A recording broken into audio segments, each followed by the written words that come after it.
I remember that night in Dallas vividly. It was one of those nights that linger with you, refusing to fade into the blur of routine. I had been driving for Uber all evening, picking up passengers from the usual spots, bars, clubs, late-night diners. The city felt alive, buzzing with the electric hum of nightlife, yet something in the air felt off. An undercurrent of unease that I couldn't quite shake. By midnight, I was ready to call it quits. The app had been pinging non-stop, and I was exhausted, ready to head home to the comfort of my bed. My eyelids felt heavy, and the thought of sleep was more inviting than ever. Just as I was about to turn off the app, a new ride request popped up on my screen. "Don't cancel. Please, I need your help," message read. There was something about those words that caught my attention, a sense of urgency that made me hesitate. Against my better judgment, I accepted the ride. The pickup location was in a part of town I wasn't familiar with, a dimly lit street on the outskirts. Kind of place where the streetlights flickered like they were battling against the darkness. I could almost feel the shadows watching me as I navigated the unfamiliar roads. As I drove, the cityscape shifted from bustling downtown lights to a more sinister backdrop. The buildings became fewer, the streets narrower, lined with overgrown trees, cast long, skeletal shadows on the pavement. Each passing block seemed to deepen the isolation. I glanced at the GPS again. It led me to a narrow, almost forgotten alleyway, where the air felt thick, heavy with an unsettling stillness. I pulled up to the designated spot and immediately felt the hairs on the back of my neck rise. There he was, standing under the dim glow of a failing street lamp, a solitary figure shrouded in shadows. The man looked ordinary enough, but there was something about him that set off alarm bells in my mind. His face was obscured by the shadows, and he seemed to blend into the night like a specter. I rolled down the window slightly, just enough to speak. "Are you the one who requested the ride?" I asked, trying to keep my voice steady. The man stepped closer, his features becoming clearer in the feeble light. He looked anxious, his eyes darting around as if expecting someone, or something, to leap out of the darkness. "Yes, that was me," he said, his voice barely audible over the distant hum of the city. "Please, just get me out of here. I really need to go." I hesitated for a moment, my instincts screaming at me to leave, but there was a desperation in his eyes that compelled me to unlock the doors. As he climbed into the back seat, I felt a strange chill creeping up my spine, like the icy fingers of a ghost brushing against my skin. It was the kind of feeling that made you question your sanity, that primal fear that whispered of impending doom. "Where to?" I asked, trying to sound casual, even as my heart pounded like a drum in my chest. He gave me an address across town, far away from the eerie solitude of this forgotten street. I nodded and started driving, but the uneasy feeling refused to dissipate. The shadows seemed to cling to us, and the night felt darker, more oppressive. As we drove in silence, my eyes kept flicking to the rearview mirror, watching him closely. There was something unsettling about his presence, quiet tension that filled the car like a heavy fog. I could feel it pressing down on me, suffocating and relentless. Every streetlight we passed flickered ominously, casting ghostly patterns on the road ahead.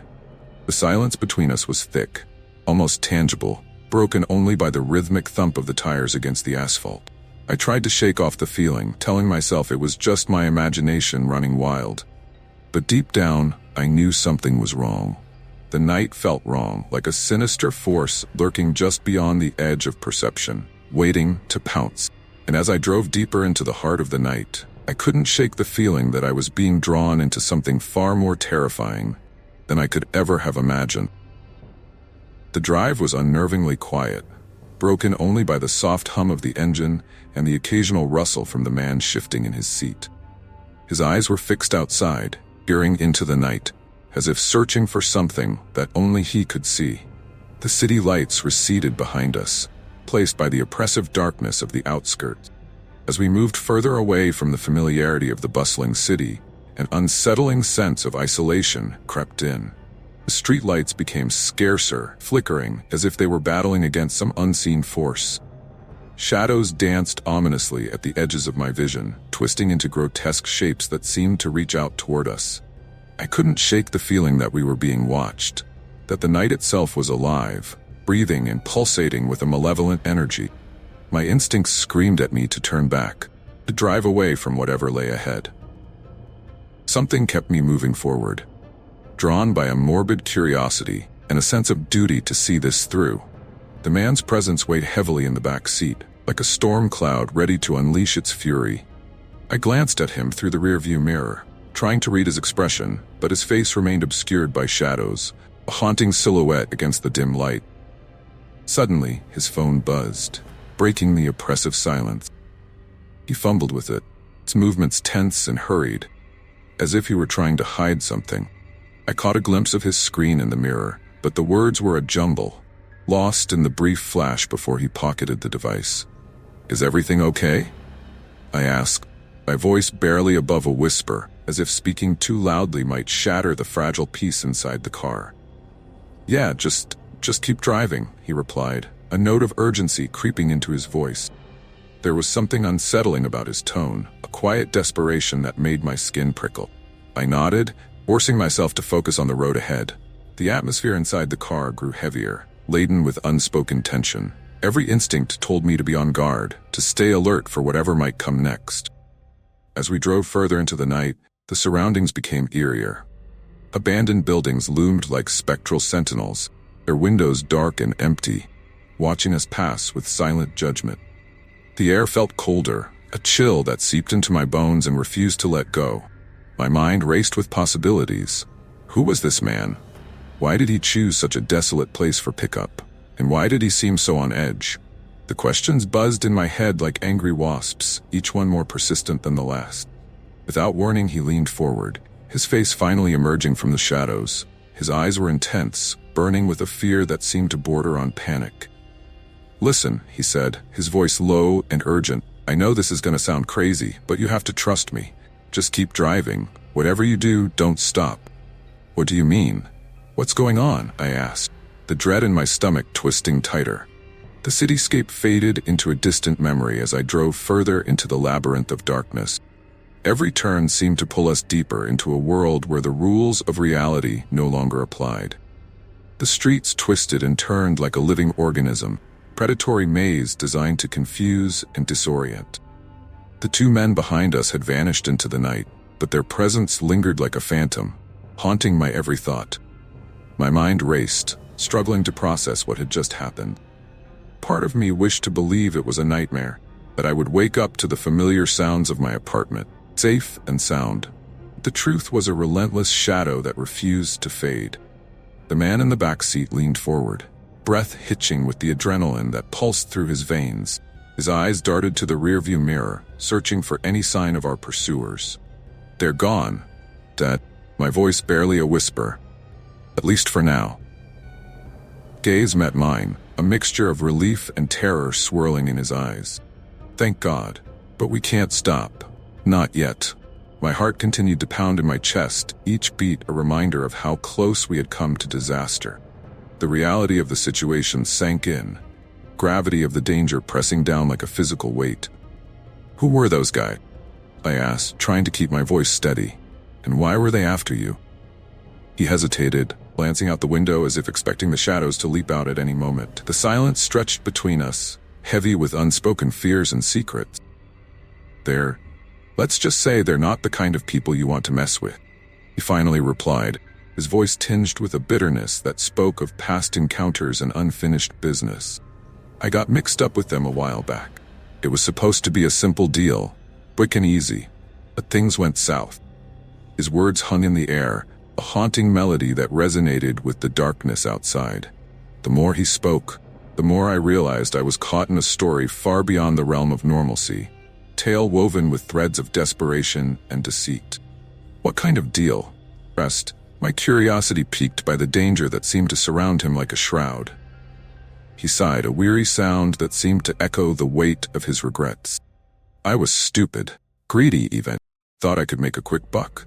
But these guys, they're not just ordinary thugs. They're part of something bigger, something darker." The tension in the car was palpable, a living entity that filled the space between us.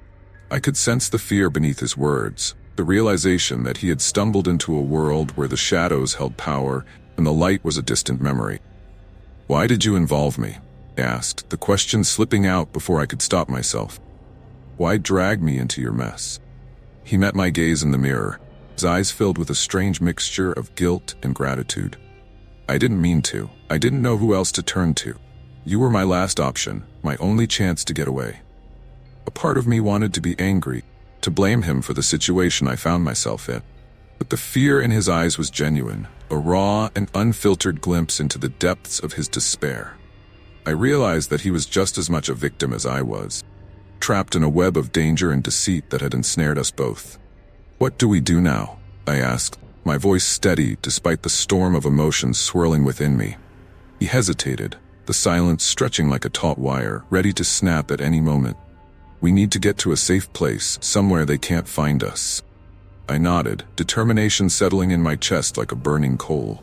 The darkness outside seemed to press in, a tangible force that threatened to overwhelm. But a part of me refused to give in, to let the night consume us without a fight. "Okay," I said, gripping the steering wheel with renewed resolve. "Let's find somewhere safe." The words were a promise, a vow to see this through to the end.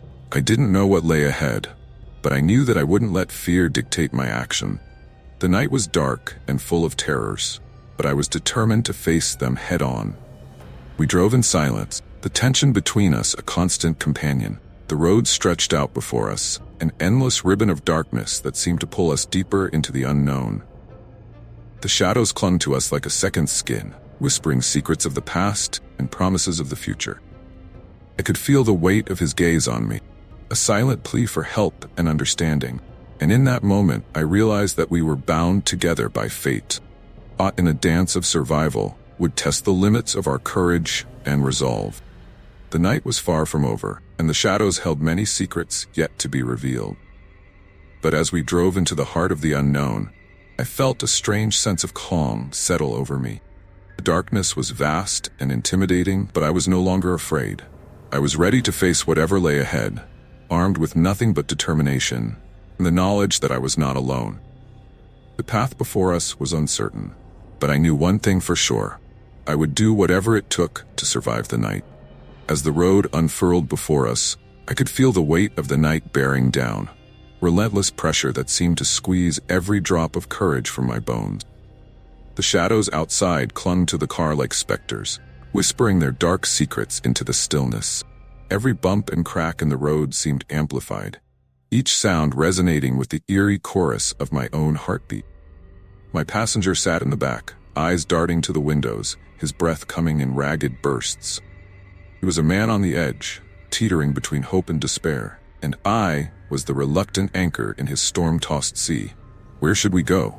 I asked, trying to maintain a calm facade. The adrenaline coursed through my veins, sharpening my senses, but leaving a cold knot of dread in my gut. He hesitated, as if weighing options invisible to me. "There's an old warehouse, not far from here. Abandoned. We can hide there, at least until I figure out the next move." The idea of venturing into an abandoned building didn't exactly thrill me, but the urgency in his voice left little room for argument. As I nodded, the landscape shifted from open roads to the looming structures of an industrial district, where civilization faded into a forgotten relic of rust and shadows. The warehouse appeared in the distance, bulking silhouette against the ink-black sky. Its windows were shattered, gaping holes that seemed to swallow the light, and the walls bore the scars of time and neglect. The place exuded an aura of desolation, as if the ghosts of its past inhabitants lingered within its crumbling facade. I pulled into the gravel-strewn lot, the tires crunching beneath us like brittle bones. The building loomed overhead, a silent sentinel standing guard over its domain of darkness. "This is it," he said, his voice a tremor in the stillness. "We'll be safe here, for now." I wasn't convinced. The air felt wrong, a stagnant pool of anticipation that seemed to buzz with unseen eyes. But as he opened the door and stepped out, I knew I had little choice but follow. Leaving him alone in this place felt like an abandonment, a betrayal of the unspoken bond that had formed between us during our flight from danger. The moment my feet hit the ground, chills seeped through my shoes, creeping up my spine like a serpent's touch. I glanced around, the dim light of the distant street lamps casting long, distorted shadows that danced along the pavement. The night seemed to hold its breath, waiting. "Let's get inside," he urged, casting a furtive glance over his shoulder. His tension was infectious, and I found myself scanning the perimeter, half expecting to see the figures of our pursuers lurking in the gloom. As we made our way to the entrance, the door creaked open with a reluctant groan, as if warning us of the secrets it held. Inside, the air was thick with the scent of dust and decay, testament to the years of neglect.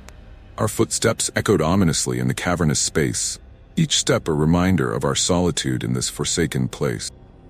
The warehouse stretched out before us, a labyrinth of rusted machinery and forgotten relics. Shadows clung to the corners, the darkness alive with possibilities that my mind struggled to comprehend. The building seemed to breathe, a living entity watching our every move with unseen eyes. "Are you sure this is safe?" I whispered, my voice barely piercing the oppressive silence. He nodded, though the uncertainty lingered in his gaze. "It's as safe as we're going to get, at least for now." We found a spot near the center, surrounded by towering stacks of wooden crates that loomed like ancient monoliths. Faint moonlight filtered through the broken windows, casting an ethereal glow that illuminated the dust motes dancing in the air.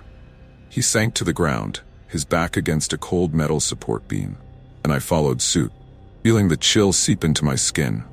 The weight of the night settled around us, an invisible shroud that threatened to smother any lingering sense of security. For a moment, silence reigned, the only sound our labored breathing as we tried to steady ourselves.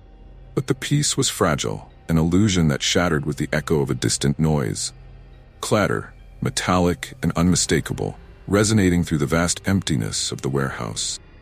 I froze, every muscle tensing as the sound reverberated in the air, sending a jolt of fear coursing through me. My heart raced, a relentless drumbeat that drowned out rational thought. "What was that?" I whispered, my voice barely audible over the cacophony in my chest.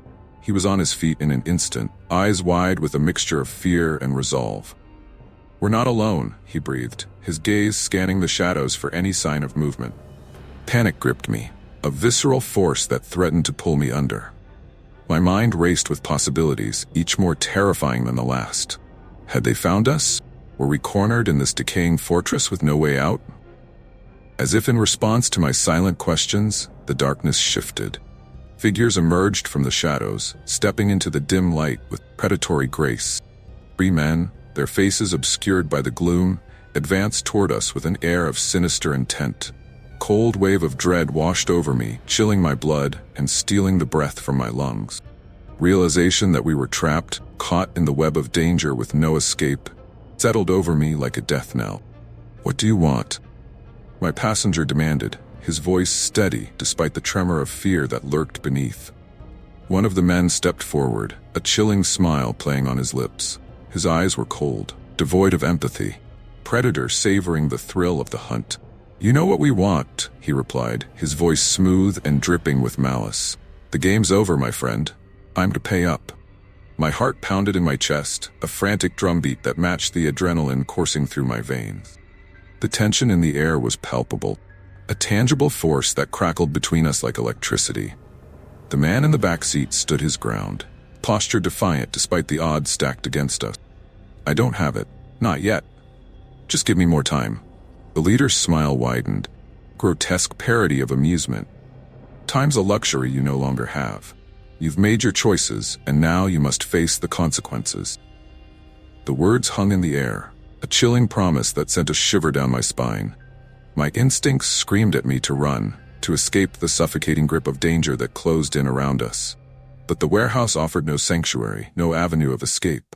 We were cornered, trapped like prey before the predator's gaze. I glanced at my passenger, a silent plea for some semblance of a plan, a way out of this nightmare. But the resignation in his eyes spoke volumes, a silent admission that our fate was sealed. The 3 men advanced, their presence an inescapable shadow that loomed over us. My mind raced, searching for any solution, any means of survival.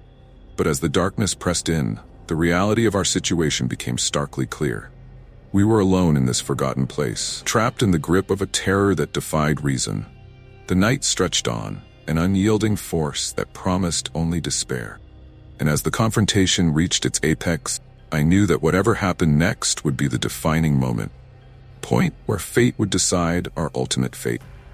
My mind raced as the darkness loomed, weaving a web of dread around us that seemed inescapable.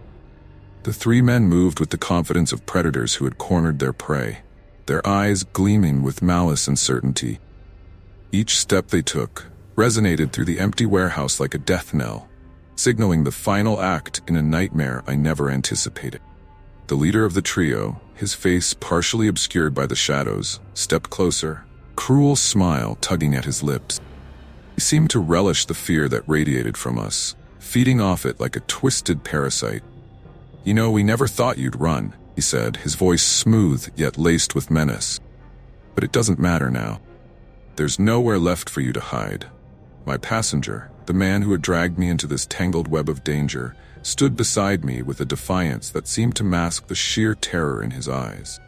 I could sense his desperation, a silent plea for salvation that mirrored my own. "There must be something else you want," I found myself saying, my voice surprisingly steady despite the chaos swirling within. "We don't have what you're looking for, but maybe we can work something out." The man chuckled, a low, sinister sound that echoed in the vast emptiness around us. "You're in no position to negotiate, Uber driver. This isn't your fight, you're just collateral damage." The words hit me like a physical blow, a stark reminder of the precarious situation I found myself in.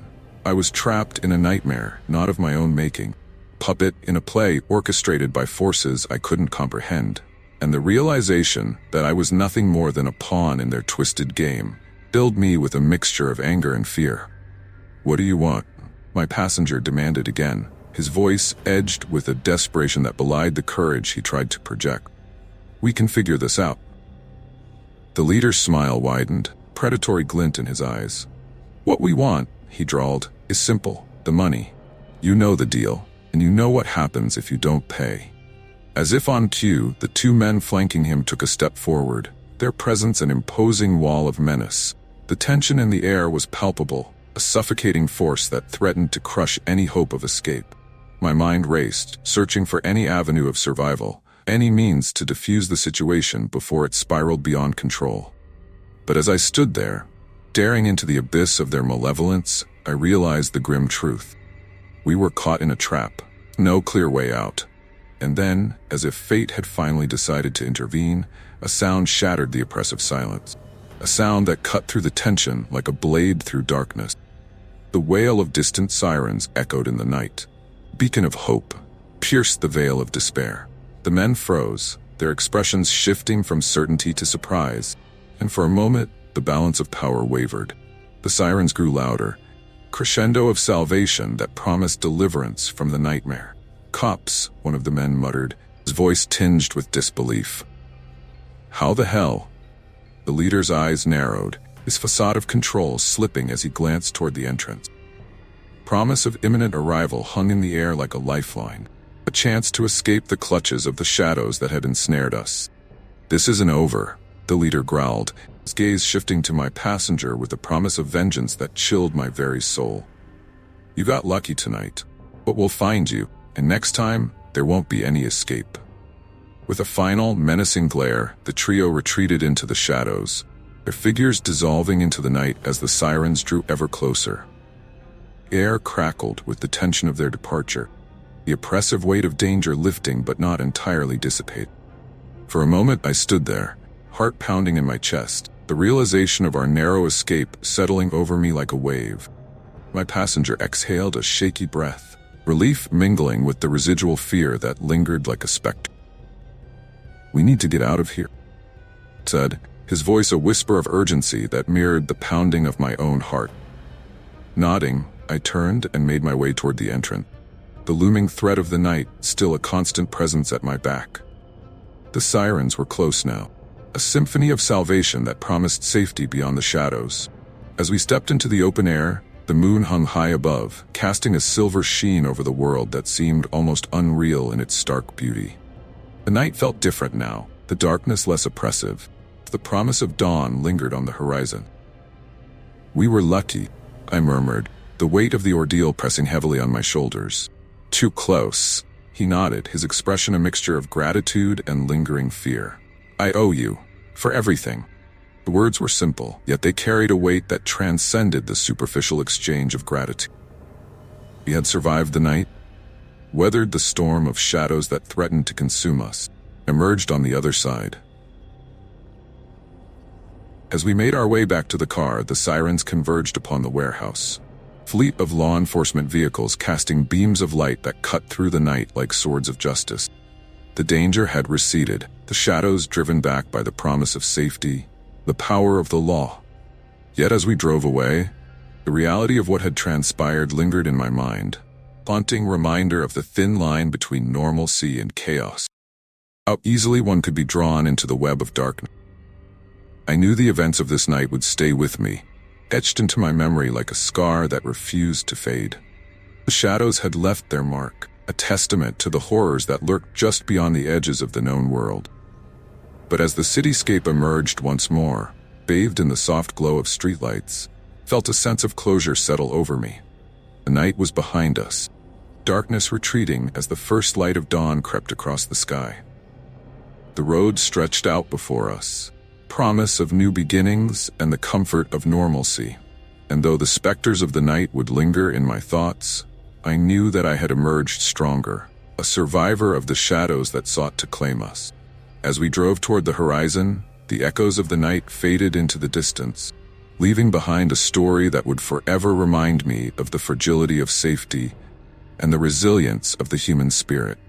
The darkness might always linger, waiting to pounce at the fringes of our existence, but I had learned that even in the face of terror, there was a way forward, a path lit by determination and the unyielding will to survive. Hello everyone. Before we dive into the second terrifying story, please take a moment to subscribe to the channel and hit the like button to show your support. This video contains over an hour of chilling content created just for you. I'm thrilled that you're here to experience these terrifying stories with us. Your support means a lot to us and helps us continue to bring you more of these hair-raising stories. Now, let's jump into the second story. It was a typical Friday night in 2020, kind where the city was alive and the streets were buzzing with people looking for a ride.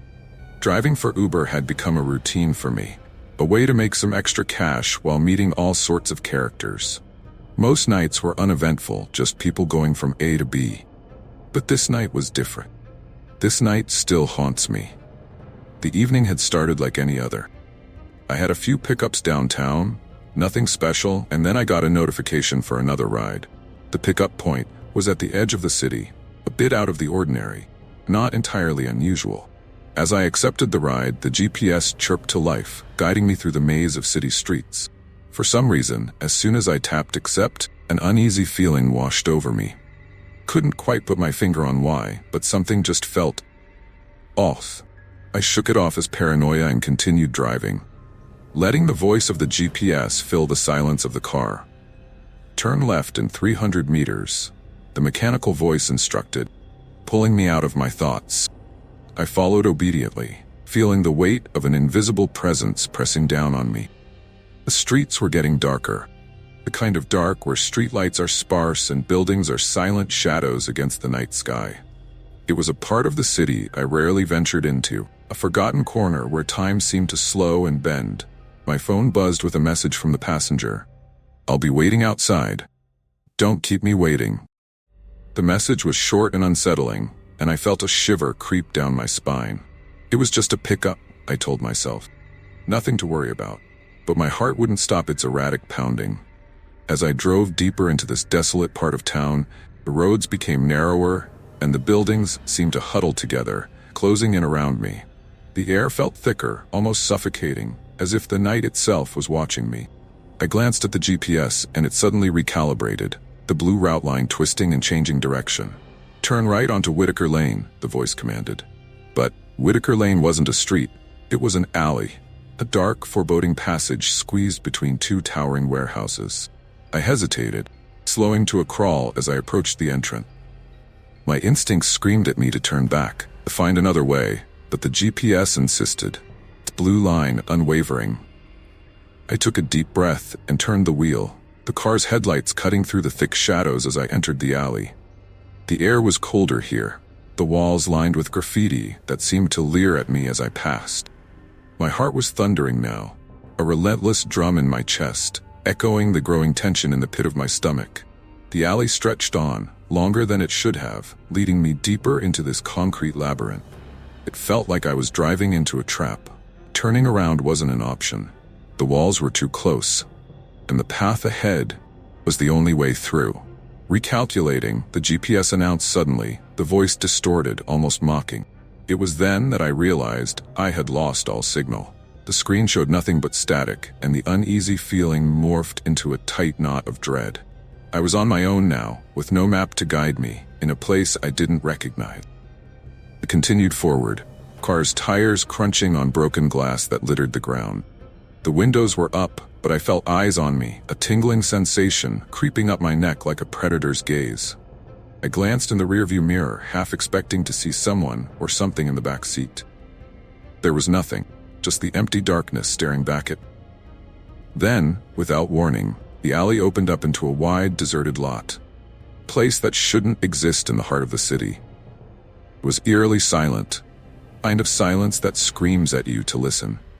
My headlights swept over the scene, revealing a gathering of men at the far end, shadows lurking in the faint glow of a single street lamp. They were armed, each one holding something, guns, knives, bats.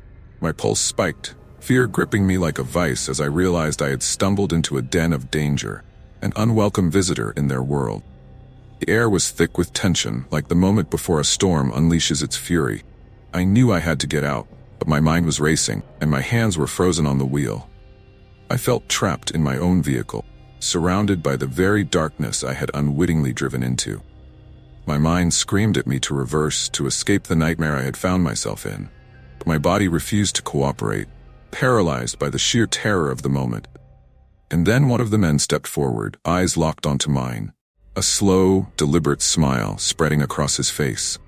It was a smile that promised nothing but malice, twisted welcome to the hell I had unwittingly entered. My breath caught in my throat as he raised a hand, gesturing for me to come closer. I knew I couldn't stay, knew that if I did, I might not leave this place alive. With a surge of adrenaline, I snapped out of my daze and slammed the car into reverse, tires screeching against the pavement as I tore away from the scene. The men shouted, their voices a chaotic mix of anger and amusement, but I didn't dare look back. I sped through the alley, heart racing, fear clawing at me as I navigated the path back to safety. As I finally emerged from the suffocating darkness of Whitaker Lane, my phone buzzed again, the GPS suddenly springing back to life with its familiar blue line leading me back to the main road. But I couldn't shake the feeling that I had narrowly escaped something truly sinister. Something that would haunt me long after the ride was over. As I drove away, the city's lights slowly reappeared, the normalcy of the world returning, as if the alley had never existed. But deep down, I knew the truth. That place was real, and I had been there. And I couldn't help but wonder how many others had ventured down that path and never come back. It was a night I would never forget, a night that left its mark on me, a reminder of the shadows that lurk just beyond the edge of the known world, waiting to swallow the unwary whole. I barely remember the drive back home. My heart was still pounding in my chest, and every shadow on the road seemed to stretch out like sinister hands, trying to pull me back into the darkness I had narrowly escaped. My mind raced with 1,000 thoughts. What had I stumbled into? How close had I come to being another statistic in the news? My knuckles were white against the steering wheel as I tried to calm myself, the reality of the encounter sinking in. When I finally reached my apartment, I sat in the car for a moment, staring blankly at the dashboard. My hands were trembling, and I could still feel the lingering gaze of those men, their eyes boring into me with a mix of amusement and malevolence. It was as if they were daring me to return, to see what would happen if I ventured back into their world. I shook my head, trying to dispel the thoughts. I had made it out alive, and that was all that mattered. But deep down, a nagging curiosity gnawed at me, a whispering voice asking why the GPS had led me there in the first place. It wasn't just a wrong turn. felt intentional, almost as if someone or something had wanted me there. I brushed it off as paranoia, forced myself out of the car.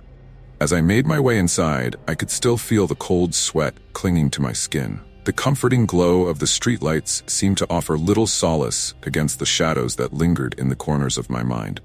That night, sleep eluded me. Every time I closed my eyes, I saw their faces, heard their shouts, felt the weight of their malice pressing down on me. The shadows in my room seemed to dance and twist, mocking my attempts to find peace. I tossed and turned, but my mind wouldn't quiet down, replaying the events over and over. Finally, exhaustion claimed me, and I drifted into a restless slumber, filled with nightmares that clawed at the edges of my sanity. I was back in that alley, trapped in my car, the men closing in with their predatory smiles. No matter how hard I tried, the car wouldn't move. I was stuck, prisoner of my own fear, as the darkness swallowed me whole.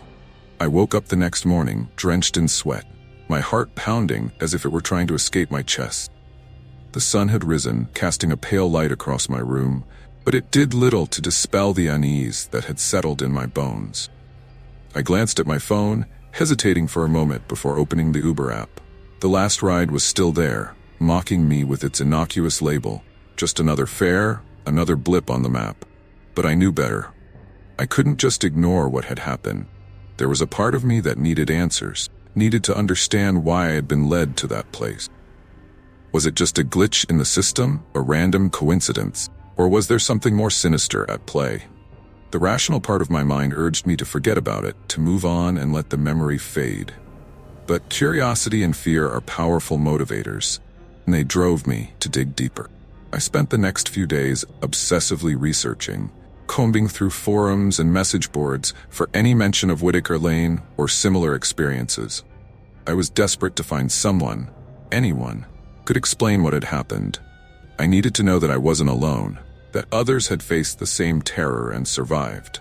And then, buried deep in a thread about urban legends and ghost stories, I found a post that made my blood run cold. A user recounted a story eerily similar to mine. An Uber driver led to an abandoned lot by a faulty GPS, only to find themselves in the presence of something dark and dangerous. The post was old, dated years before my encounter, but the details were too precise to ignore. As I read through the comments, a pattern began to emerge.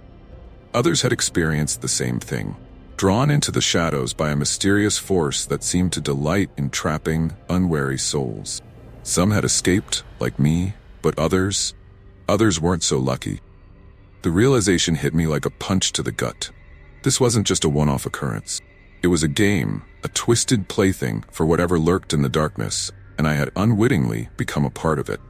My skin prickled with fear, creeping dread that settled over me like a suffocating shroud. I needed to know more. I needed to understand why this was happening and if there was a way to stop it. But every answer seemed to lead to more questions. A tangled web of mystery and fear that threatened to consume me. My mind was a storm of emotions, fear and curiosity warring for dominance as I continued my search for the truth. But with each passing day, the shadows seemed to grow closer, the darkness more suffocating, as if it were waiting for the perfect moment to strike again. And deep down, I knew that if I didn't find the answers soon, I might not survive the next encounter. The game was far from over, and the stakes were higher than I could have ever imagined. I was playing with forces I didn't understand, forces that had no mercy and no intention of letting me go. The days that followed were a blur of anxiety and paranoia. I tried to focus on my everyday life, tried to convince myself that what had happened was just a freak occurrence. But deep down, I knew better. Something dark had touched my world, and it wasn't letting go. Every time I sat in the driver's seat, the sense of unease would creep back in. The city streets felt different, more sinister, as if they were holding secrets just beyond my reach. Even the familiar routes seemed to take on a new, eerie quality, shadows lurking at every turn. I continued driving for Uber, unable to shake the feeling that I was being watched, that the darkness was waiting for me to slip up, fall into its trap once again. But despite the fear gnawing at me, I was determined to uncover the truth. It was a dangerous game, but I couldn't just walk away. Not now. One night, while scrolling through a thread of urban legends, comment caught my eye. It spoke of a place not marked on any map, a phantom location that only revealed itself to those it chose. The description was hauntingly familiar, a reflection of the night I had driven into that cursed alley. It was called the Phantom's Path, a place where the boundaries between worlds blurred and reality twisted into nightmares. I knew I had to go back to see for myself if it was real or just the ramblings of internet folklore. It was a reckless decision, but my curiosity was a relentless force, urging me forward despite the danger. With a sense of dread tinged with determination, I set out one evening, retracing my steps to the edge of the city. The roads were eerily quiet, kind of silence that fills the air before something terrible happens. My GPS, once again, led me to the familiar start of Whitaker Lane, its screen flickering as if it, too, sensed the looming presence of the unknown. I paused at the entrance, my hands trembling on the wheel as the car idled, headlights cutting through the dense shadows that seemed to beckon me forward. My mind screamed at me to turn back, to abandon this foolish quest and return to the safety of the known world. But I couldn't. I was trapped by my own curiosity and the desperate need for answers. Taking a deep breath, I pushed the car into gear and rolled into the alley. The oppressive darkness closed in around me, thicker and more suffocating than I remembered. The walls seemed to lean in, watching with silent malevolence, as I made my way deeper into the labyrinth. As I drove, I couldn't shake the feeling of being watched. The hair on the back of my neck stood on end, a primal instinct warning me of unseen eyes following my every move. My heart pounded in my chest, a relentless rhythm of fear that mirrored the growing tension in the air. As I drove, couldn't shake the feeling of being watched. The hair on the back of my neck stood on end, primal instinct warning me of unseen eyes following my every move. My heart pounded in my chest, a relentless rhythm of fear that mirrored the growing tension in the air. Suddenly, the alley opened up again into that same deserted lot, unchanged since my last visit. The street lamp flickered ominously, casting long shadows that danced across the cracked pavement. I scanned the area, half expecting to see the men from before, but the lot was empty, save for the eerie silence that hung heavy in the air. Parked the car and sat there for a moment, the engine's rumble dying into stillness. The lot seemed to hold its breath, a void that swallowed sound and light with equal ease. My instincts screamed at me to leave, but I knew this was my chance to uncover the truth. With a stealing breath, I stepped out of the car, the door closing with a resounding thud that echoed in the stillness. The chill of the night seeped into my bones as I took a cautious step forward, the gravel crunching underfoot, a whispered warning. As I moved further into the lot, I noticed something strange. Symbols etched into the ground, intricate patterns that seemed to pulse with an unnatural energy. They were faint, nearly obscured by time and neglect, but they radiated a presence that sent shivers down my spine. I knelt down, my fingers tracing the lines of the symbols, feeling a strange connection, as if the ground beneath me was alive, humming with an ancient power. The air around me grew colder, the darkness pressing in as if the lot itself was trying to push me away. Suddenly a voice shattered the silence, a low, menacing whisper that seemed to come from everywhere and nowhere at once. "Why have you returned?" The words slithered into my mind, icy tendrils of dread coiling around my thoughts. I spun around, heart racing, searching for the source of the voice, but the lot remained empty, the shadows mocking my fear. "I want answers," I stammered, the words barely audible over the thundering of my heart. My voice sounded small, insignificant in the face of the unknown. "I want to know why this place exists."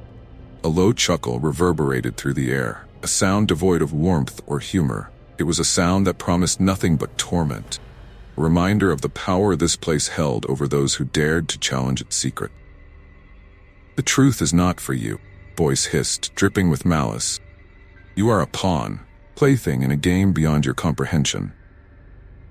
Chill ran down my spine, the realization that I was in over my head settling like lead in my stomach. The symbols beneath me seemed to pulse with energy, a sinister heartbeat that matched the rhythm of my fear. I knew I had to leave, to escape before the darkness claimed me as its own. But as I turned to flee, ground beneath me shifted, the symbols glowing with an eerie light that illuminated the night with an unholy brilliance. In that moment, I understood the truth. I had become a part of this place, a piece of the puzzle in a nightmare that had no end. And as the darkness closed in, I realized that escaping the Phantom's path would be far more difficult than I had ever imagined. The moment the eerie light from the symbols flared, I felt an icy grip around my heart. It was as if the Phantom's path had awakened, and I was now a prisoner in its dark embrace. Panic surged through me, my breath coming in shallow, ragged gasps as I stumbled back toward my car. Every step felt like wading through molasses, each motion heavy with dread. The lot, once familiar, had transformed into a malevolent entity, the shadows stretching and twisting in grotesque shapes that seemed to reach for me. I could almost hear whispers in the darkness, fragments of words too distorted to comprehend, but undeniably sinister. As I approached the car, I noticed something even more terrifying. The vehicle's headlights had flickered off, plunging the lot into oppressive darkness. I fumbled with the key fob, my hands shaking uncontrollably, desperate to get the engine started. The car's interior felt like a sanctuary, a small bubble of light and warmth amidst the encroaching darkness. Just as I managed to start the engine, a loud bang echoed through the lot, a sound like metal striking metal. My pulse spiked as I glanced in the rearview mirror, expecting to see something, or someone, emerging from the shadows. But there was nothing, only the suffocating blackness pressing in on all sides. I threw the car into reverse, my heart pounding with every movement. The headlights cut through the darkness, casting fleeting glimpses of the eerie symbols and the empty lot. I could feel the weight of the darkness pressing against the car, trying to pull me back into its depth. Suddenly, a figure emerged from the shadows. It was a person, but not like any I had seen before.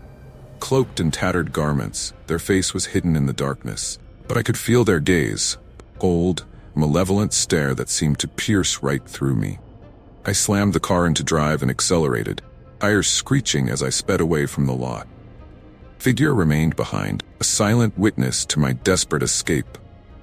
I could still feel their presence, like an invisible weight pressing down on me, making every shadow seem like a potential threat. As I drove through the labyrinthine streets, the world outside the car seemed to warp and distort. Familiar streets became twisted, unrecognizable. It was as if I was trapped in a nightmarish maze with no escape. My sense of direction was failing, the once reliable GPS now a flickering, useless screen. In the midst of this chaos, a figure's voice echoed in my mind, a chilling reminder of their presence. "You cannot escape," whispered. "The darkness will follow and the path will always find you."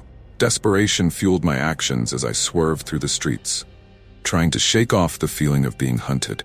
I drove until I could no longer tell if I was even in the same city. My mind was a jumble of fear and confusion, my heart racing as the shadows outside the car seemed to pulse with a life of their own.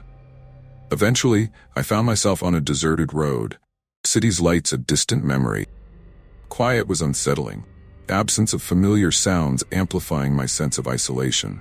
I pulled over, my hands gripping the steering wheel as I tried to calm my racing heart. It was then that I noticed something chilling. A note stuck to my windshield, written in a scrawled, almost illegible hand. My hands trembled as I reached for it, the paper feeling cold and damp against my skin.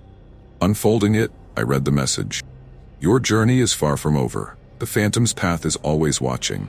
You will return, and when you do, the darkness will be waiting." The words sent a shiver down my spine, a final confirmation that I was not free. The Phantom's path was not just a place. It was a force, an entity that would not let go so easily. My escape had been an illusion, a temporary reprieve from a game that had no end. As I sat in the car, the oppressive silence was a stark reminder of the horror that awaited me. I knew that, no matter how far I ran, no matter how many miles I put between myself and that cursed lot, the darkness would always be there, lurking, waiting for the moment when I would return. I started the engine again, the rumble of the car, a small comfort against the encroaching dread. As I drove away, I couldn't shake the feeling that the nightmare was far from over. The Phantom's path had left its mark on me, and its shadows would follow me wherever I went. The darkness was always watching, and I was trapped in its relentless grip. The night was as quiet as it gets in a city that never sleeps. I was about to start my shift as an Uber driver, ready to navigate the maze of late-night revelers and drunken escapades. My phone buzzed with a new ride request, and as I accepted, a shiver ran down my spine. Pickup was in a dark alley, just on the edge of town, place I usually avoid. When I arrived, the streetlights flickered weakly, casting eerie shadows on the grimy pavement. My headlights barely pierced through the thick fog that clung to the air.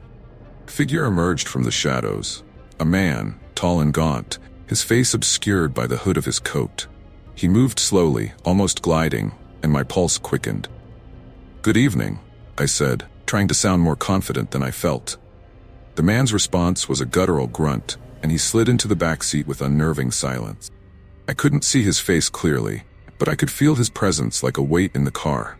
I glanced in the rearview mirror. The dim light caught glimpses of his hollow eyes staring straight ahead, unblinking. I tried to make small talk, anything to break the oppressive silence. "Where to?" The man didn't answer. The stillness in the car was suffocating, each second stretching into an eternity. I could hear the rhythmic thud of my own heartbeat, constant reminder of the anxiety gnawing at me. The city lights started to blur as I drove further from familiar territory. The streets became darker, the occasional flicker of a dying street lamp the only indication of life. The man's breath was barely audible, but it seemed to sync with the eerie quiet outside. I attempted another conversation. "Pretty quiet tonight. Not much going on, huh?" The man shifted in his seat, and for a fleeting moment, I caught a glimpse of his eyes in the mirror. Cold, hollow, and devoid of any emotion. "You'll understand soon enough," he whispered in a voice that seemed to crawl through the air like a chill. My skin crawled. I could barely keep my eyes on the road. So fixated was I on the unsettling presence in the back seat. The streets grew more desolate with every turn, the buildings around us growing increasingly dilapidated. I felt an overwhelming sense of dread, like something unseen was lurking just beyond the edge of my vision. Suddenly, the man's hand reached out, pointing to an address on his phone. An address I didn't recognize. It was in a part of town I had never driven through before, a place that seemed to be on the edge of the city's forgotten fringes. "Are you sure about this place?" I asked, my voice trembling despite my efforts to stay calm. The man didn't respond. He just stared ahead, his eyes fixed on some distant point as if lost in thought. I turned onto a narrow road leading to the desolate address, my anxiety spiking with every mile. The house at the end of the road was a dilapidated ruin shrouded in darkness. My headlights revealed an old abandoned structure, its windows shattered and walls covered in grime. The man got out of the car without a word, disappearing into the shadows of the house. I watched, my heart pounding, as he entered, leaving me alone with my rising fear. The silence in the car was deafening. I could feel my own breath quickening, my mind racing with dark thoughts. I couldn't shake the feeling that something was terribly wrong, that I was about to be caught in a nightmare I could neither understand nor escape. As I waited, I noticed a dusty, old photograph on the back seat. It showed a family standing in front of a house. This very house. Faces in the photo were hauntingly familiar. My stomach lurched. The man from the photograph was the same man who had just vanished into the darkness. The weight of the night's events pressed heavily on me. I had to find out what was happening, but my instincts screamed at me to leave, to escape before whatever horrors awaited inside reached out for me. I tried to steady my breathing, the silence in the car now oppressive and thick. Minutes dragged by, each one heavier than the last. My hands gripped the steering wheel so tightly my knuckles were white. I kept glancing at the house, hoping to see the man return soon. The unease gnawing at me felt almost tangible. Just as I began to consider leaving, the front door creaked open with a groan that pierced the night. The man emerged, but he wasn't alone. The woman, pale, hollow-eyed, and moving with a slow, deliberate grace, appeared in the doorway. She stared directly at me with a look that seemed to pierce right through the fog of fear I was wrapped in. Eyes were pleading, filled with a sadness so profound it made my heart ache. Her mouth moved, forming words that I couldn't hear but understood perfectly. "Help us." Before I could react, she vanished back into the darkness of the house. My blood ran cold. The man got into the car, his face now twisted with a mix of fear and determination. "Drive," he said abruptly, his voice hoarse and urgent. "Just drive." I didn't need to be told twice. I put the car in gear and sped away, my heart racing faster than the wheels on the pavement. My mind was a whirlwind of confusion and terror. Who was that woman? Why did she look so desperate? The man's breathing was erratic now, and he was wringing his hands in his lap. He kept glancing nervously out the window as if expecting something, or someone, to appear in the rearview mirror. His demeanor was unsettlingly frantic, and I could sense an almost palpable dread emanating from him. "Where are we going?" I asked, trying to keep my voice steady despite the tremor in it. He didn't answer immediately. The silence stretched, and for a moment I thought he might have lost his mind. Then he pointed to an address on his phone, an unfamiliar location that seemed even more remote than the last. It was in an area that looked like it had been abandoned for years, the streets crumbling and overgrown with weeds. "What's there?" I asked, my voice barely more than a whisper. The man turned his head slowly, and I caught a glimpse of his eyes in the mirror. They were wide, almost manic, and filled with an intensity that made my skin crawl. "You'll find out soon enough. Just get us there." As we drove, the surroundings became increasingly desolate. The buildings were mere skeletal remains of what once might have been homes or businesses. The road itself seemed to deteriorate with every mile, pavement cracked and uneven, swallowing the car's tires in dark shadows. I could feel the air growing colder, an unnatural chill that seemed to seep into the car, making every breath feel labored. My anxiety was a living thing, crawling up my spine and gripping my chest. The eerie quiet was punctuated only by the occasional distant, mournful howl of the wind. Suddenly, the man's phone buzzed. He snatched it up and looked at the screen with a look of sheer terror. He turned to me, his face pale and his eyes darting around frantically. "They're coming," he said, his voice breaking. "They know we're here." I tried to focus on the road, my hands shaking as I navigated through the deteriorating streets. In the distance, I could see figures emerging from the darkness, their forms ghostly and indistinct. They floated alongside the car, their faces contorted in silent screams of agony. "Who are they?" I asked, my voice trembling. The man couldn't answer. He was now clutching his head, his entire body shaking uncontrollably. The figures grew closer, their spectral forms becoming clearer with every passing second. The atmosphere in the car was suffocating, filled with an overwhelming sense of impending doom. The headlights caught a fleeting glimpse of the ghostly figures, translucent and unnervingly familiar. They were the faces from the photograph. The same family that had appeared in the picture. The realization hit me like a punch to the gut. The man was connected to them somehow, and whatever fate awaited us was tied to their suffering. As we neared the destination, my fear reached its peak. The man was now screaming, his cries echoing through the car as if he was being tortured by the very ghosts that pursued us. The figures outside pressed closer, their anguished expressions never leaving the glass. I had to get out of there. I had to escape the nightmare that had suddenly enveloped me.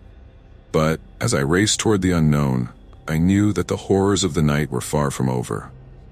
The car screeched to a halt in front of a dilapidated, foreboding house that loomed out of the darkness like a malevolent specter.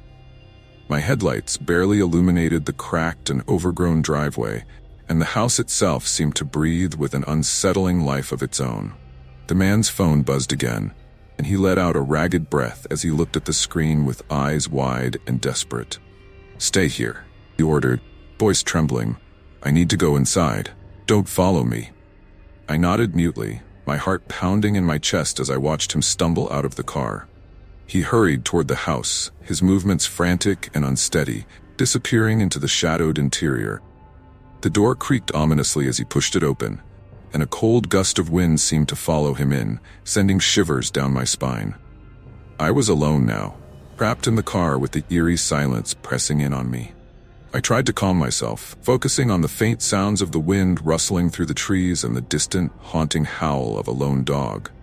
But then, I noticed something that made my blood run cold. There, on the floor of the back seat, was a small, dusty box. I didn't remember seeing it earlier, and my curiosity got the better of me. I reached over and opened it cautiously. Inside, I found a collection of old photographs and faded letters, each one bearing the same eerie theme: images of the very house I was parked in front of, and a series of unsettling portraits of a family, their faces marked with an inexplicable sadness. One photo caught my eye. It was of a woman, her face pale and her eyes vacant. She was standing in front of the same house, her gaze directed straight at the camera with a haunting, mournful expression. I shuddered, feeling a chilling connection between the photograph and the woman I had seen earlier. A loud crash from inside the house jolted me upright. My heart raced as I glanced nervously at the darkened windows. The sound of something heavy hitting the floor echoed through the silence, followed by a series of muffled, panicked voices. I felt a rising panic, my instincts screaming at me to get out, but my body was frozen in place. The man's figure reappeared at the doorway, his clothes disheveled and his face a mask of terror. He stumbled out, almost falling as he made his way back to the car. His eyes darted around wildly, and his breathing was ragged and uneven. "Drive," he said urgently, his voice barely above a whisper. "Drive now." I didn't need a second invitation. I slammed the gear into drive and sped away from the house, my mind reeling with questions and fear.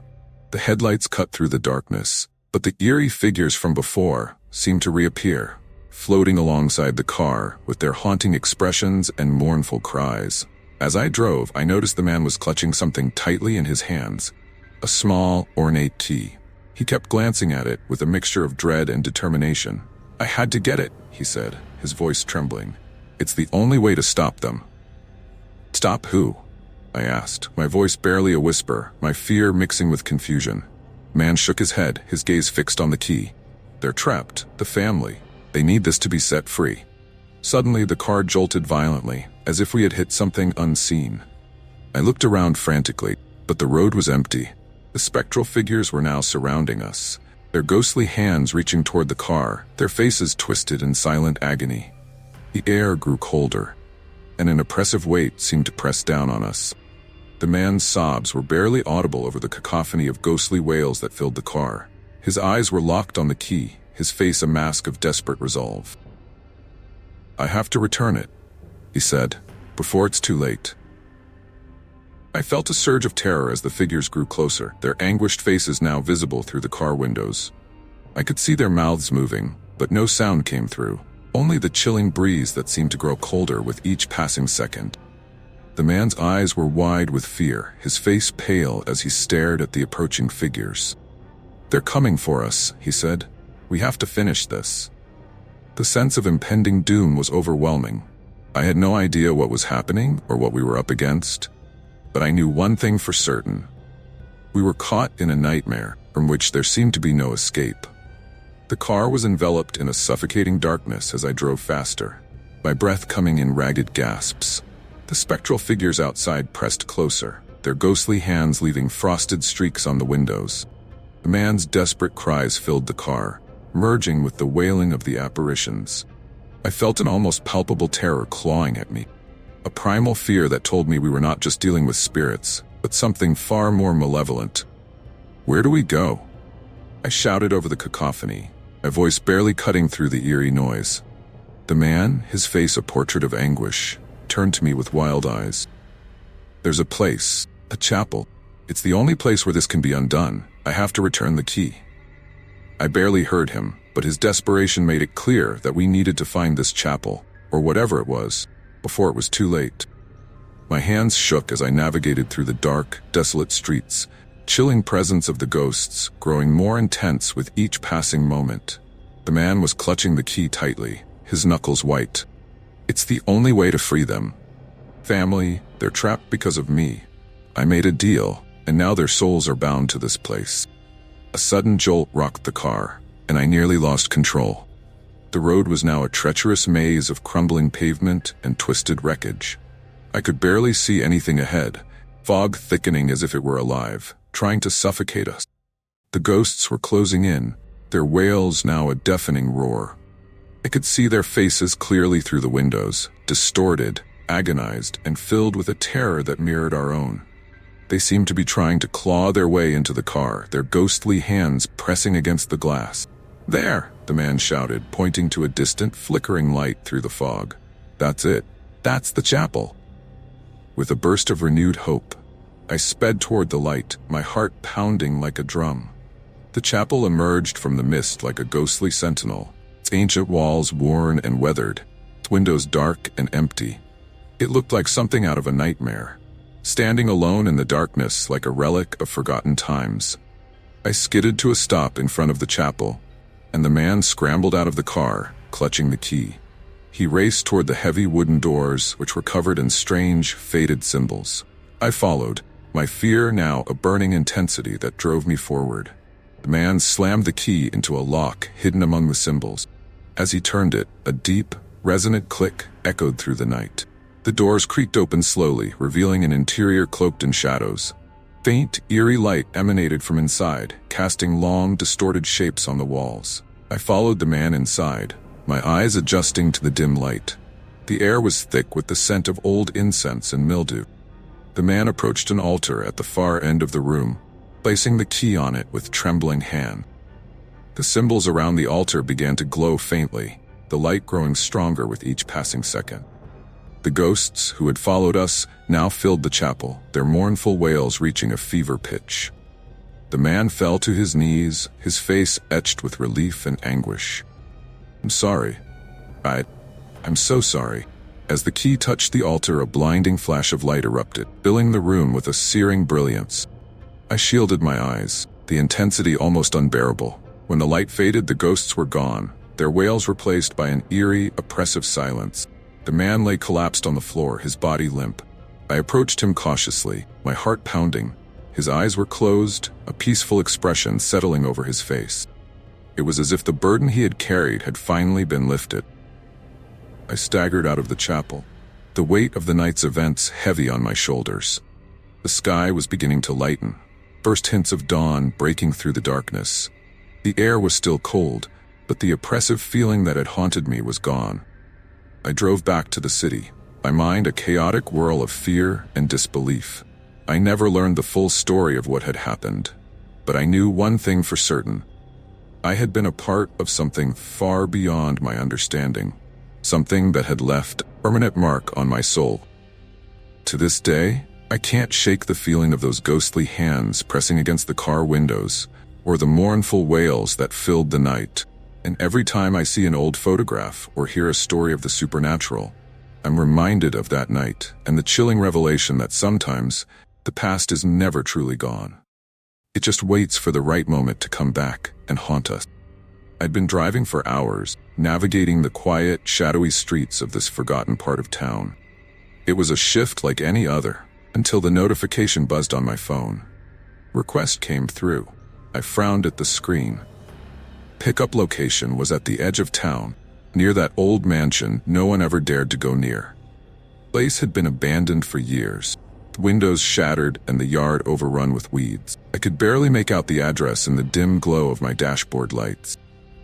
Okay, who in their right mind would need a ride from there at this hour? I muttered to myself. I had no choice but to accept. It was either this or head home with an empty tank. As I drove towards the mansion, the street seemed to grow darker, the silence more profound. The street lights above flickered like dying fireflies, and the night air felt heavier with each passing moment. The only sounds were the tires crunching over the old, cracked pavement, and the occasional creak from the aging car. When I finally pulled up to the mansion, it looked even more sinister than I remembered. The house loomed in the darkness like a decaying giant, its once grand facade now a grim reminder of better times long gone. I could barely see the front door, with the tattered curtains and broken glass. I waited, my breath visible in the cold air as I watched the front door. The silence seemed to stretch on forever. My mind raced with uneasy thoughts. Why would anyone want to be picked up here? Then, I saw them. A figure emerged from the gloom, cloaked in a dark, hooded coat. They moved slowly, deliberately. I couldn't make out their face. My heart pounded as they approached the car. The figure climbed into the back seat without a word, fabric of their coat rustling eerily in the quiet. I glanced at them through the rear-view mirror. Couldn't discern any features.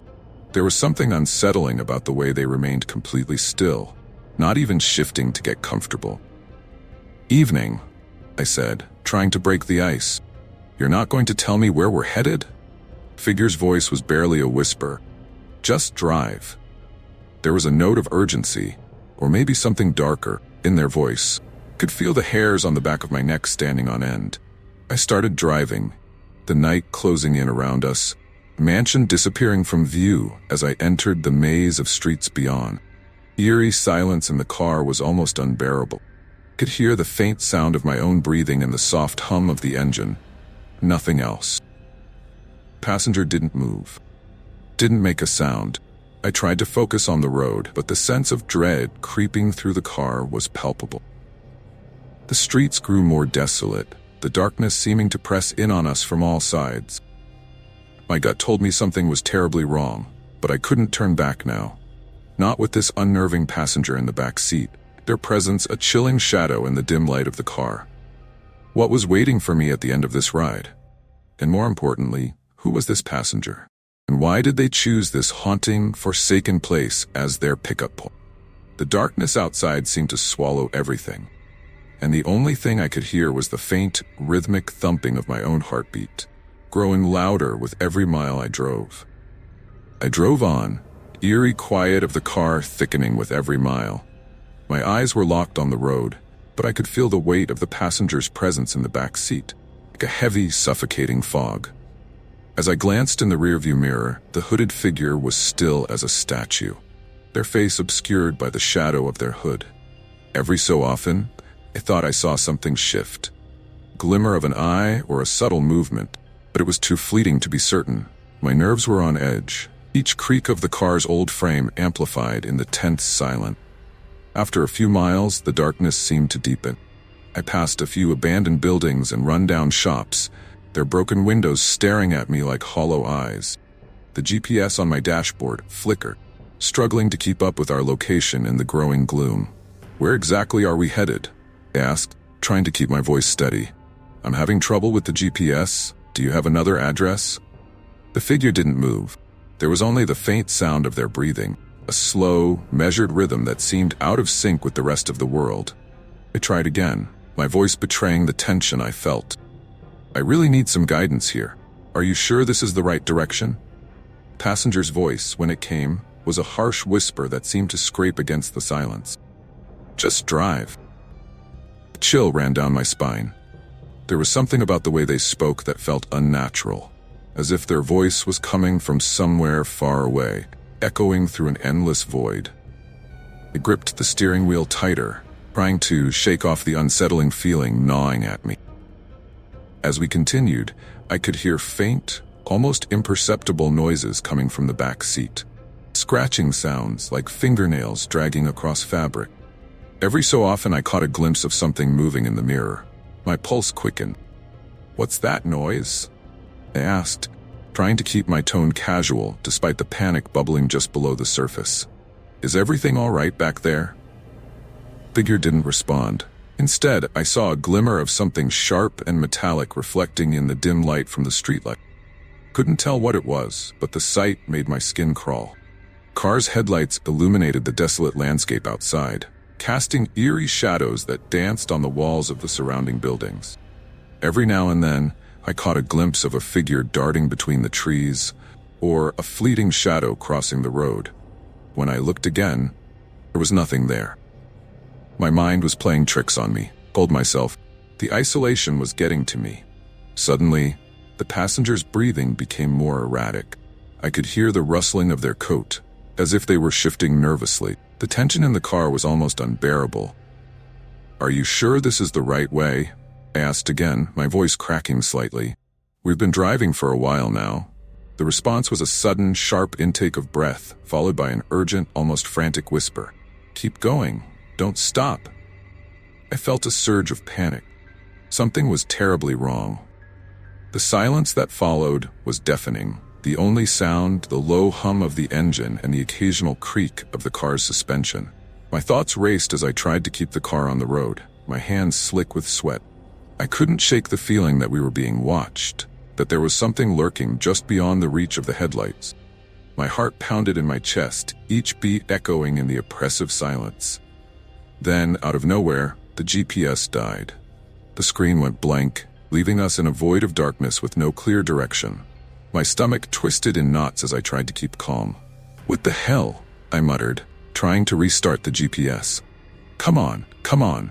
The passengers shifted in the back seat, their breathing now quick and uneven. The sense of dread was overwhelming. I glanced in the mirror one last time, and for a split second I thought I saw something.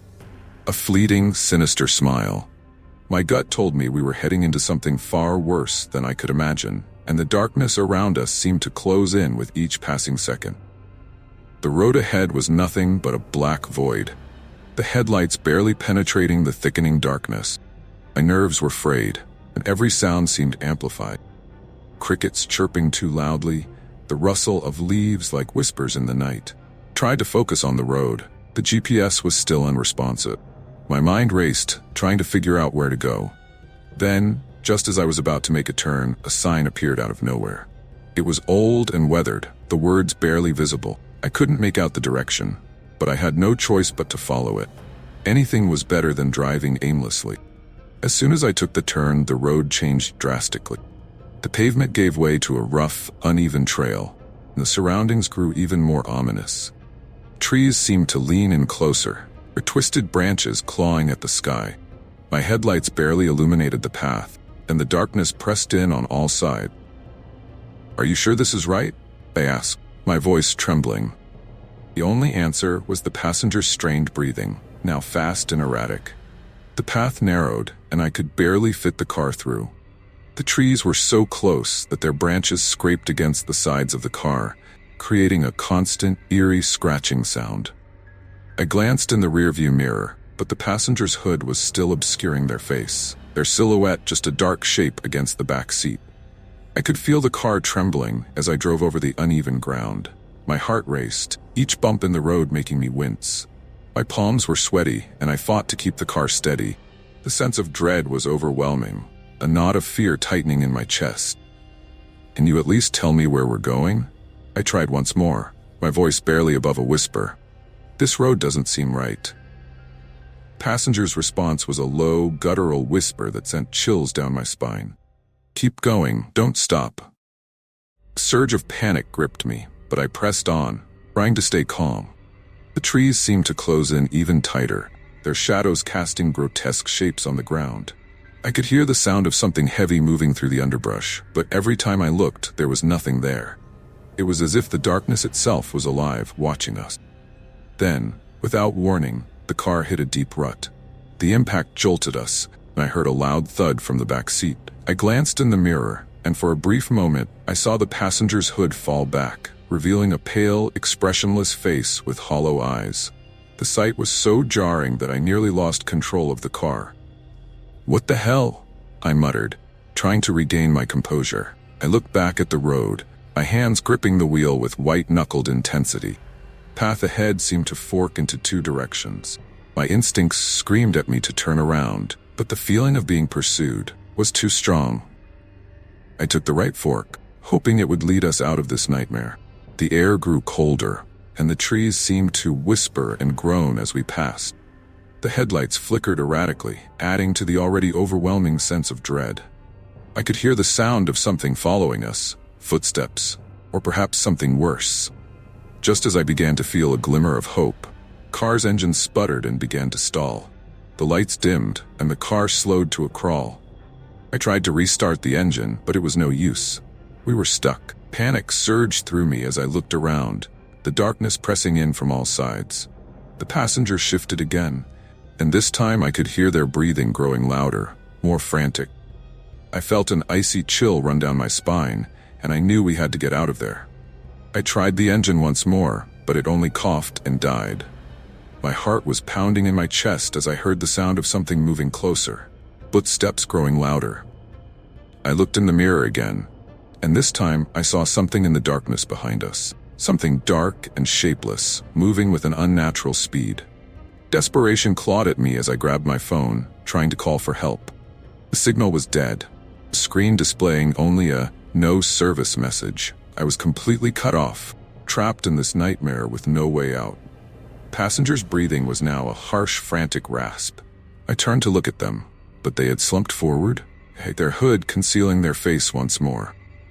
The feeling of something closing in on us was overwhelming. In that moment, I knew that something terrible was about to happen. The darkness around us was no longer just a backdrop. It was a living, malevolent force closing in, and I was trapped in the middle of it.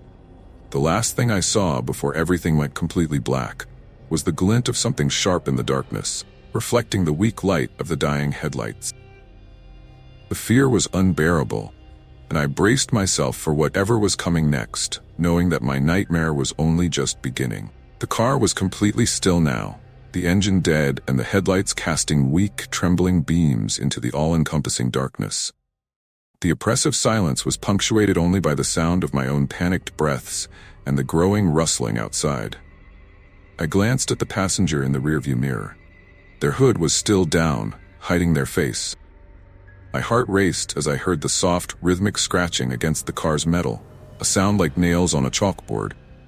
Desperation clawed at me. I had to get out of here. I threw open the door and stumbled into the cold night air, my feet sinking into the uneven ground. The sound of something moving in the darkness was growing louder, closer. I felt a cold sweat break out on my back as I tried to steady my breathing. With shaky hands, I reached for my phone, hoping to find a signal or make a call. But the screen was still dead, mocking me with its silence. I could hear the rustling getting closer, the soft patter of footsteps on the ground. Sudden, sharp sound from the car made me spin around. The passenger had moved, their form now visible in the weak light from the car. The hood was pulled back, and I saw their face clearly for the first time. It was a face of death, pale, hollow-eyed, with a cold, twisted smile that sent shivers down my spine. "Get out of the car," I shouted, but the figure remained motionless, their eyes fixed on something behind me. My blood ran cold as I realized they weren't alone. From the darkness, a low, guttural growl echoed, and I saw shapes emerging, shadowy, indistinct forms moving with an unnatural speed. My instincts screamed at me to run, but my legs felt like lead. I stumbled back to the car, hoping to find some form of protection or escape. As I reached for the door handle, I heard a voice, soft, whispering, almost affectionate, "You shouldn't have come here." I turned to see the passenger stepping out of the car, moving with a deliberate slowness. Their movements were almost graceful, but there was something terrifyingly wrong about them. I felt a cold dread seep into my bones. The shapes in the darkness were now clearer, figures cloaked in shadow, their eyes glowing with a sickly, otherworldly light. They surrounded me, closing in with a deliberate, predatory intent. In a moment of clarity amidst the chaos, I spotted something on the ground, a metallic glint. It was a knife, its blade reflecting the faint light of the car. Without thinking, I grabbed it, feeling the cold steel in my hand. As the figures moved closer, I swung the knife wildly, trying to fend them off. They recoiled. The fear and desperation in their eyes only grew. The growling grew louder, more intense. I caught a glimpse of the passenger's face again. They were smiling, their eyes cold and devoid of empathy. They stepped closer, their voice a chilling whisper. "This is where you belong." I lunged forward, using the knife to push back the shadowy figures. My movements were fueled by pure terror, adrenaline coursing through my veins. Figures seemed to waver, their forms shifting and flickering like disturbed shadows. Finally, I managed to force my way past them, sprinting back towards the car. I had no idea where I was going, but the only thing on my mind was escape. I threw myself into the driver's seat and tried the engine again. Miraculously, it roared to life and I slammed the accelerator. Car surged forward, the figures retreating into the darkness. I sped down the road, not daring to look back. The terror and adrenaline made everything feel like a blur. The only thing I could focus on was getting away. As the mansion and the nightmarish figures faded into the distance, I kept driving, my hands shaking on the wheel. My mind was racing, trying to process what had just happened. I had narrowly escaped something truly horrific, and the knowledge that I had been part of something so sinister was almost too much to bear. I finally pulled over at a well-lit gas station, my heart still pounding. I looked back at the road, half expecting to see the shadows re-emerging. The night was quiet. I could barely comprehend what had just happened. I never spoke about that night to anyone. The memory of the hollow eyes, the growling figures, and the twisted smile haunted me. It was a nightmare that I would never escape. A chilling reminder that sometimes the darkness hides things far worse than we can imagine.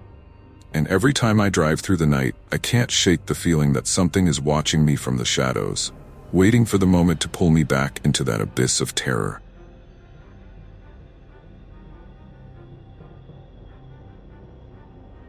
Thank you for watching. I hope you enjoyed these chilling stories as much as I enjoyed sharing them with you. If you haven't already, be sure to subscribe to the channel and give us a thumbs up to keep the terror coming. Your support means the world to us and helps us bring even more spine-tingling content your way. Before you go, don't forget to check out the video playing on the screen. It's packed with more unsettling tales and eerie experiences that you won't want to miss. If you have any frightening stories of your own or suggestions for future content, drop them in the comments below. Stay tuned for more haunting adventures. Until next time, sleep tight, decant.